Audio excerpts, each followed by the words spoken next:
I'm Logan Crawford, and right now on the Spotlight Network, we're diving into the world of high stakes and hidden dangers with author Matt Shea. Great author, one of my favorite guests. He has penned a powerful book. It is called The Casino Down the Road. And in it, he reveals the gritty truth about gambling addiction and the allure of casinos. Join us as Matt shares his personal journey, the psychology behind gambling, and how casinos keep players hooked.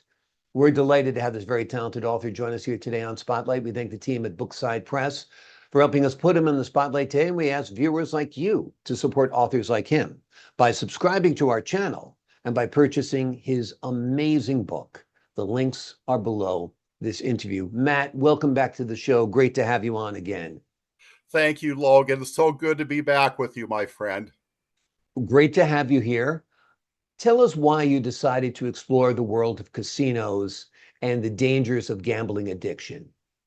It all started when I was very young, and there was a show called The Flintstones that did a little thing about addictive gambling. And I'm a little boy, and I vaguely knew what gambling was, but I didn't know it had such a problem attached to it. And then not long after that, my little sister went to a horse track to have fun.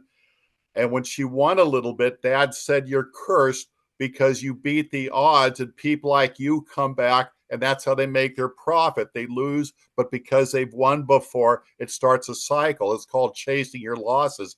And that did happen, but she learned early. And then the job I retired from, we had a sister plant in Las Vegas, and the sister plant had tons of Las Vegas gambling stories.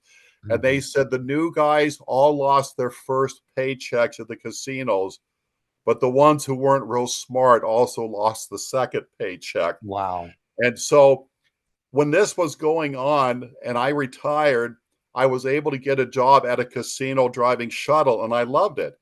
And it was night and day. I could see the happy people. They were the ones meeting friends for lunch, for a breakfast, catching a show, working, co-workers. And then we had the others who were, quote unquote, chasing their losses, meaning they're just trying to gamble back what they gambled away. But the casinos, we have to give them credit. They have all these 800 numbers for help, which I called because I spent a year and a half casing out 6 casinos in my area. And then I went the following year and a half gambling in each of them, playing slot machines because I should get in the saddle if I'm going to write about something. Right. And I got hooked. I was cursed by a little bit of early winning. And I thought, my God, it's a money tree. I'll just keep doing that till things changed. What they did, well, I just want to win back what I initially lost. And that's how they could afford these luxurious resorts and so forth. But at all times, they have help for you. And in our seminars, they had help there. And by the way, they employ me and I love the job. It's like alcohol. I learned years ago, I don't mix with that either. Yeah, exactly. Gambling can be dangerous if you do too much of it, if you chase your losses, like you said. How has gambling addiction services, Gamblers Anonymous, helped you and helped others? They are an amazing group because they are borderline rocket scientist material, and they are compassionate. I love 12-step programs. I belong to several different ones because I enjoy being part of the community and what's going on behind the scenes and how we join, hold hands, and walk through a problem. The important thing about gambling is I would equate it to alcohol. It doesn't go away. You live with it here on out. But now that you understand you have that, it doesn't have to get the better of you. It's your decision where the control's going to be. So I love my meetings, my fellowships. We have potlucks, everything. And again, the casinos, I love them. I meet friends there for dinner. I'll go there for a show. We got the Christmas lights. We have over 7 million Christmas lights at an ice skating rink and hot cocoa, and kids could go into the restaurants. And I forget that it's also a place of gambling. So they really have met family life halfway, and I commend them for that. Absolutely. You've got a special warning in your book for senior citizens. The casinos kind of consider them their golden gooses, correct? Very correct, because I'm a shuttle driver and we drive to certain places based on when the social security checks come out. And then casinos will target seniors by inviting them in, staying for free. You get a free meal, but they're now there because sadly, many of them don't have family or places to go. The casinos, most of them run 24 hours, even on Christmas. Yeah. And so they could always go there and they are catered to. They are brought in, but the trade off is we have a revenue in progress. Exactly. Go there, get the dinner, enjoy company, enjoy being around people, enjoy the fact that there's energy on days where every other restaurant is closed, but try to limit your time in the actual casino because at the end of the day, you're probably going to lose. And that's the reality for most people. Are there signs that somebody should look for if they know someone who might have a gambling problem? The number one sign is you're going there an awful lot and you try to brush it off with that I'm not that bad, and your loved ones are breaking the ice. They're telling you first. I am with Renee, and Renee said you're going there too often, and she left the 800 gambler number for me. And when a woman's right, she's right. And I went to these meetings and I got a good look at myself, but I also told my employees about it, my boss and everything. And so you get that first wave of loved ones trying to tell you, we have a knee jerk response to be defensive. Be bigger than that. There's a reason why they love you. Honor them and consider what they have to say. That's number one. Gamblers try to hide it quite a bit.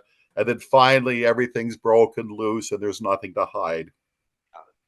You understand you did quite a bit of research for this book as well. Tell us about that. Oh, yes.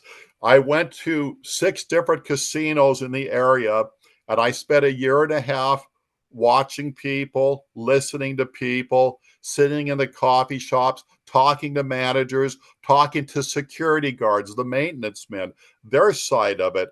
And I would say 98% of them advise you not to gamble. A friend of mine worked at 6 different casinos as a card dealer, and he couldn't say it fast enough. Don't gamble. It's a game. You're a kid at an arcade. And these kids at these convenience stores playing the arcades, they're ahead of the game because they know they're not going to win anything. They're having fun. Tell that to a grown up who's giving them advice, and now they're trying to win what they lost last paycheck.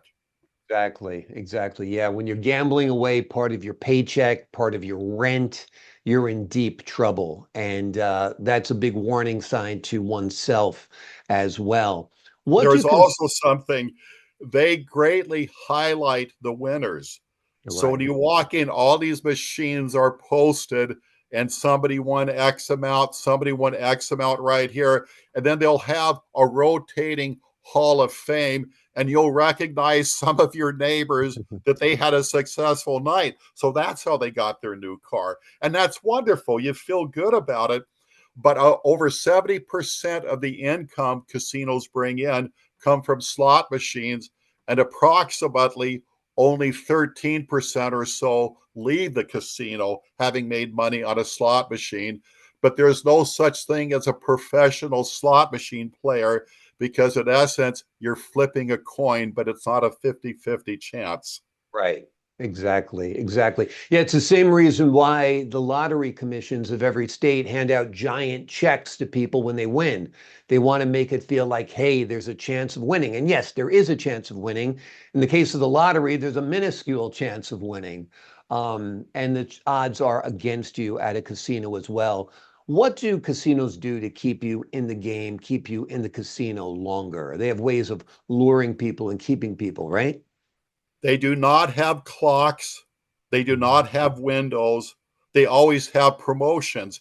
And I have neighbors that'll never go to a casino unless it's a promotion. So it's their $5 they're playing with. And so they do that. And then we have the shows constantly. And then the seniors, they'll pick you right up at that senior housing you're living at. Yeah. So they greatly give you the red carpet to come in.